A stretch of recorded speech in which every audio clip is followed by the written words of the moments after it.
Juriscoloquio, el programa que necesitabas para aprender el ABC de Derecho Internacional.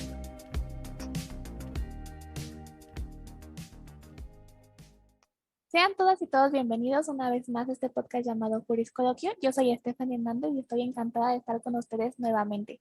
El día de hoy tenemos un capítulo con un tema muy importante y muy complejo para el derecho internacional privado, el tema de las apátridas. Para eso tenemos una gran invitada que es especialista en derechos humanos, migración y por supuesto en apátridas, María Castillo. Hola a todos y todas. Muchas gracias por la invitación, Stephanie. Estoy muy feliz de estar aquí para hablar de los apátridas, que es un tema que en realidad no es muy abordado, pero debe conocerse con urgencia. Tienes mucha razón, pero antes de entrar al tema de lleno, ¿te parece si nos das un panorama general de los aspectos que debemos tener en cuenta para entender mejor la situación? Claro que sí. Primero es indispensable conocer lo que es el concepto de nacionalidad, pues la posesión de esta usualmente permite el disfrute de derechos, así como también sirve para que una persona moral o física actúe al interior o al exterior de un estado. Por ello, el artículo 15 de la Declaración Universal de los Derechos Humanos establece que toda persona tiene derecho a una nacionalidad. Y la Corte Interamericana dice que la nacionalidad es la vinculación jurídica entre el individuo y el Estado. Creo que también es importante centrar en nuestro país para no perdernos tanto. En México la nacionalidad se adquiere por nacimiento y por naturalización. La primera para obtener es según el artículo 30 constitucional que plantea el ius solis y el ius sanguinis. Y el segundo se señala en el mismo artículo pero identifica como quienes obtengan la carta de naturalización porque cubrieron los requisitos establecidos. Tras este pequeño paréntesis, otros elementos que deben tocarse es lo que es un nacional, un extranjero y de extranjería. Entonces, ¿creo que nos podrías aclarar también estos conceptos? Claro, primero, un nacional es una persona física o moral que tiene un vínculo de nacionalidad con un Estado. Respecto a los otros dos, se puede partir de la condición jurídica de los extranjeros o el derecho de gentes, que protege y reconoce el mínimo de derechos que se les otorga a las y los extranjeros. El derecho de extranjería es el conjunto de derechos y obligaciones que usan las personas físicas o morales al encontrarse dentro de un ámbito de competencia legislativa y judicial de un sistema jurídico en el cual no gozan del atributo de ser consideradas como nacionales. Y finalmente, lo que es un extranjero es básicamente un individuo o persona jurídica que no reúne las condiciones necesarias para ser considerado como un nacional de un Estado. En este sentido, existe también una idea errónea de lo que es justo un extranjero y un nacional en el caso de los inmigrantes, ¿no? Digo yo para ir entrando un poco más en el tema, porque se dice que si un inmigrante ya conoce la cultura de un país, entonces ya es un nacional, pero jurídicamente no lo es.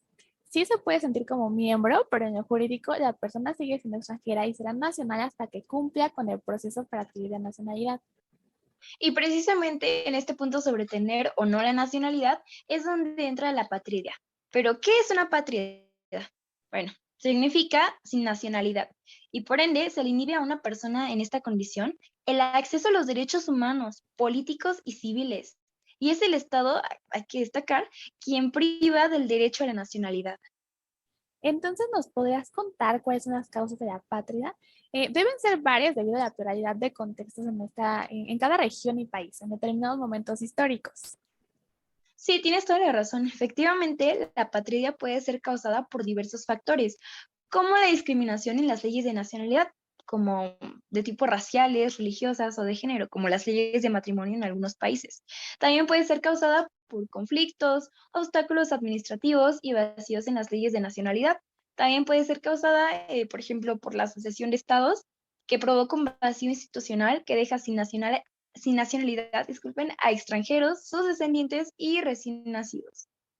Si me permites, aquí me gustaría crear algo que se relaciona con lo que yo mencionaba antes de los inmigrantes, precisamente para que no se confundan, porque ser indocumentado no es lo mismo que ser apátrida, pero la falta de registro de nacimiento pone a las personas en riesgo de caer justo en la apatridia, pues el certificado de nacimiento da las pruebas para establecer la nacionalidad.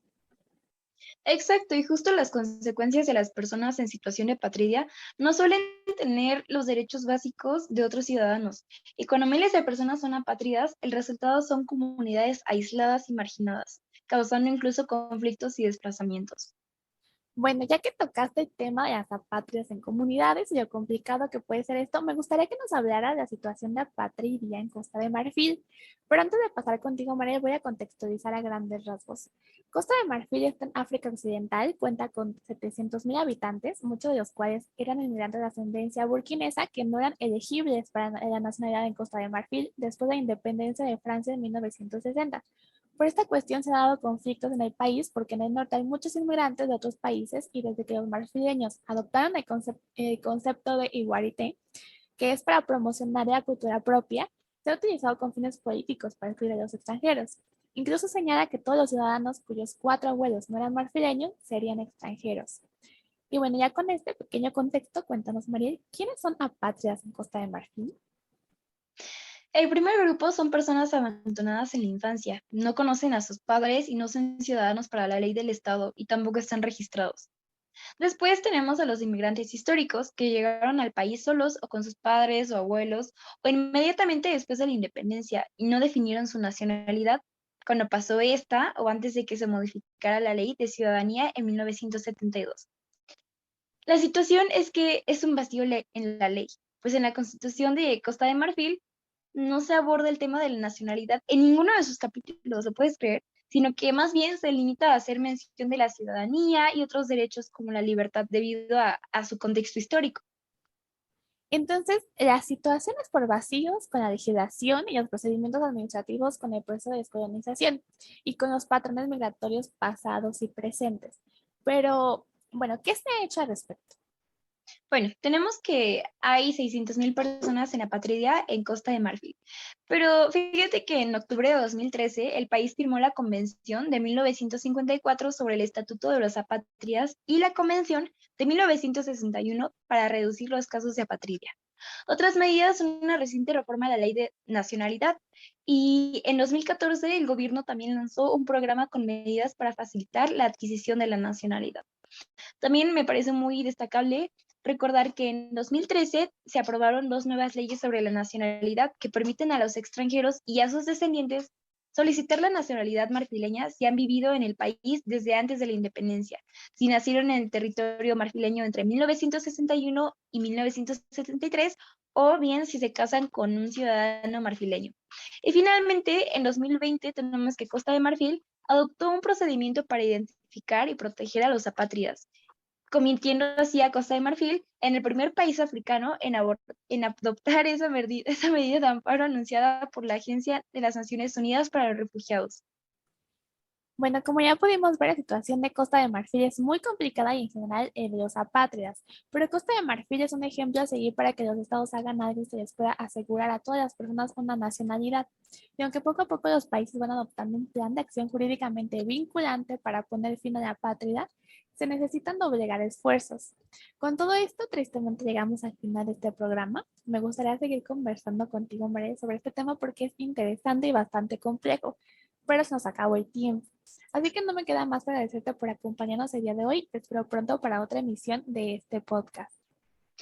Muchísimas gracias, Stephanie, por la invitación. Muchísimas gracias a quienes nos están escuchando. Y pues yo encantada de regresar contigo a este espacio para hablar de otro tema importante para el derecho internacional privado. Bueno, muchas gracias a todas y todos por seguirnos una vez más en su podcast favorito, Juriscoloquio. Yo soy Estefania Hernández y nos vemos en el próximo episodio.